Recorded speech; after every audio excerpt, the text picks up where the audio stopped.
किसी को गुलाम बनाना हो तो उसके मस्तिष्क पे छा जाइए, उसे पता ही नहीं चलने दीजिए वो गुलाम है।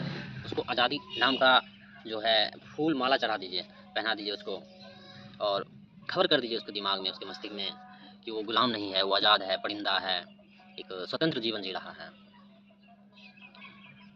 उसको डोपामीन का जो है ना नशा चढ़ा दीजिए, जो सुख होने का है नशा चढ़ा दीजिए, एक धारणा दे दीजिए खुशी होने का, जीवन का एक फिलॉसफी दे दीजिए, एक ऊंचा दर्शन बता दीजिए, छोटा दर्शन दे के उसको ऊंचा नाम दे दीजिए, ऊंचा दर्शन, कि this is the philosophy of life, the happiness is the philosophy of life. उसको हैप्पीनेस का ऐसा गोली चढ़ाइए, ऐसा गोली चढ़ाइए उसके मस्तिष्क में कि उसके रग रग में हैप्पीनेस का नशा चढ़ जाना चाहिए, उसके शरीर की हर कण में एक हैप्पीनेस का नशा चढ़ना चाहिए, और नशा सर से पांव तक चढ़ना चाहिए, या पांव से सर तक।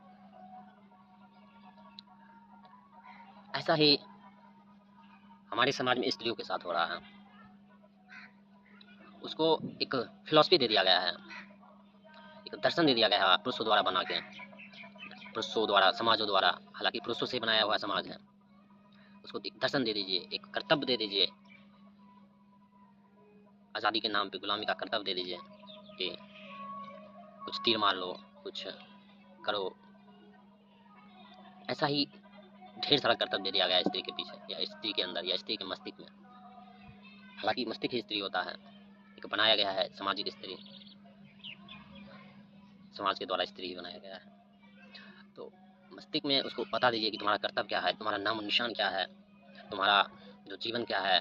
उसको बचपन से एक ऐसा गोली पिलाइए, ऐसा गोली पिलाइए, खिलाइए कि उसको कहे हाँ, this is the philosophy of my life, happiness.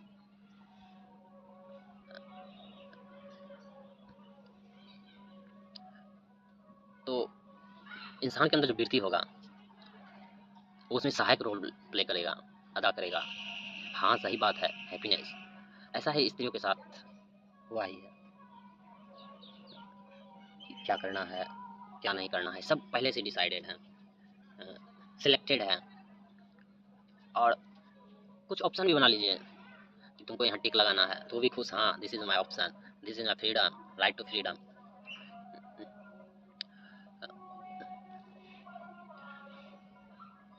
जब आप सही ढंग से निष्पक्ष होके कोई गाना का, फिल्म का अवलोकन करेंगे, अगर ज़्यादातर फिल्म का, गाना का, या समाज में स्त्री का काम का, तो आप पाएंगे दोनों मिला जुला है। हालांकि समाज से ही फिल्म बनता है, बनता ही है, लेकिन आप किसी भी क्षेत्र में, कुछ क्षेत्र में जो मेजर है स्त्री का रोल देखेंगे, या जहाँ पर मेजर पॉपुलेशन स्त्री रहती है, हालांकि घर में ही रहती है, आप देखिएगा उसका काम क्या है। वो काम को एक कर्तव्य के रूप में करती है, उसको एक चूड़न दिया गया है दर्शन के नाम पर, आज़ादी के नाम पर गुलामी का।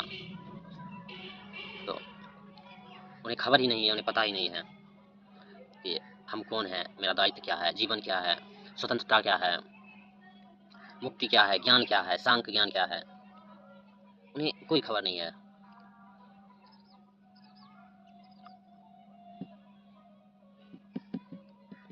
और धारणा उसके मस्तिष्क में ऐसे फैलाई है कि माया असत्य कोई कहे, ये यही सत्य है, ऐसा ही होता है, यही जीवन है। जब आप अवलोकन कीजिएगा कोई फिल्म का या गाना को, तो देखिएगा स्त्री का क्या काम है, कोई गाना हो, लेकिन अवलोकन करने से पहले आपको ये पता होना चाहिए कि हमारा मस्तिष्क कैसे काम करता है। उसका भी कुछ आधार है, उसमें से कुछ ये है कि मस्तिष्क किसी चीज़ को देखता है, उसको एडेप्ट करता है, वो समझता है कि कैसे कहाँ बिहेव हो रहा है, बिहेव करने के लिए उसको रख लेता है अपने अंदर, फॉर सर्वाइवल, सर्वाइवल के लिए, जीने के लिए। तो जो आप जैसे देखिएगा कोई भी फिल्म या गाना कि कोई एक लड़का देख रहा है, एक लड़की देख रही है, तो मस्तिष्क काम करता है कि हम लड़का हैं तो लड़का वाला जितना सीन है वो हमको देखना है, हमको कैसे फोकस करना है, उस पर कैसे अदा करना है वो रोल। लड़की भी देखेगी एक लड़की का जो रोल, वो अपनी नज़रिया से हमको कैसे उस पर फोकस करना है, वो रोल कैसे प्ले करना है। तो लड़की का जो है एक सॉफ्ट, एक नॉर्मल जो होता है ना, वो दे दिया जाता है काम लुभाने का, एक उसका soft body, soft face, soft hair, soft hand, soft leg, सब कुछ सॉफ्ट कर दिया जाता है एक मॉडलिंग के तरीका से, मॉडल से। तो वो बहुत ज़्यादा ब्रेन में इफेक्ट पड़ता है जब बचपन से वो बच्चा देखती है कि हाँ एक गर्ल्स का ये रोल होता है, जब हम सीरियल देखते हैं, उसका अवलोकन करेंगे, तो एक महिला का क्या काम है, कपड़ा वपड़ा पहन कर रोज खाना बनाओ, घर को सही से करो, खुशी बांटो, ये करो वो करो, मतलब एक जो नॉर्मल काम होता है बहुत छोटा सा, वो दे दिया जाता है। तो बच्चा जब बड़ा होगी धीरे धीरे तो वो सीखेगी।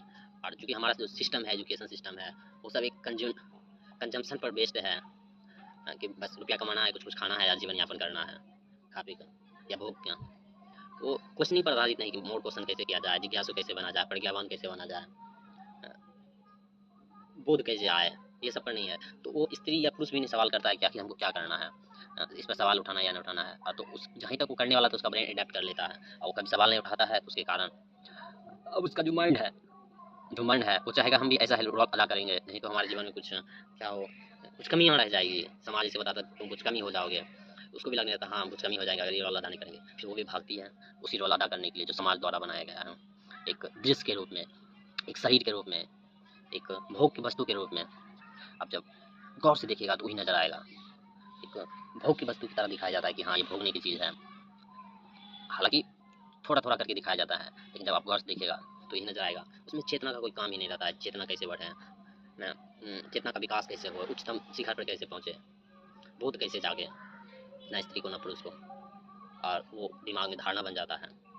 फिर वही स्त्री बड़ा होती है, फिर उछलती है, फिर आप देखते ही हैं जो सोशल मीडिया है, स्त्री क्या कर रही है, नाच रही है, गा रही है, अपने शरीर का प्रदर्शन कर रही है, वो फॉर वाह बस बेनिफिट और एक डोपामिन के लिए, एक खुशी के लिए, हैप्पीनेस के लिए। और वो उसको गुलामी नज़र नहीं आता है कि आखिर हमारा अस्तित्व क्या, हम कौन है, क्या हम ये काम कर रहे हैं हमारे द्वारा कराया जा रहा है, क्या हम कोई वेस्ड हैं, कोडेड हो गए हैं, क्या हम प्रोग्राम्ड हो गए हैं, ये सब कभी हमारे पास या स्त्री के अंदर है, किसी भी व्यक्ति के अंदर ऐसा प्रश्न आता ही नहीं है।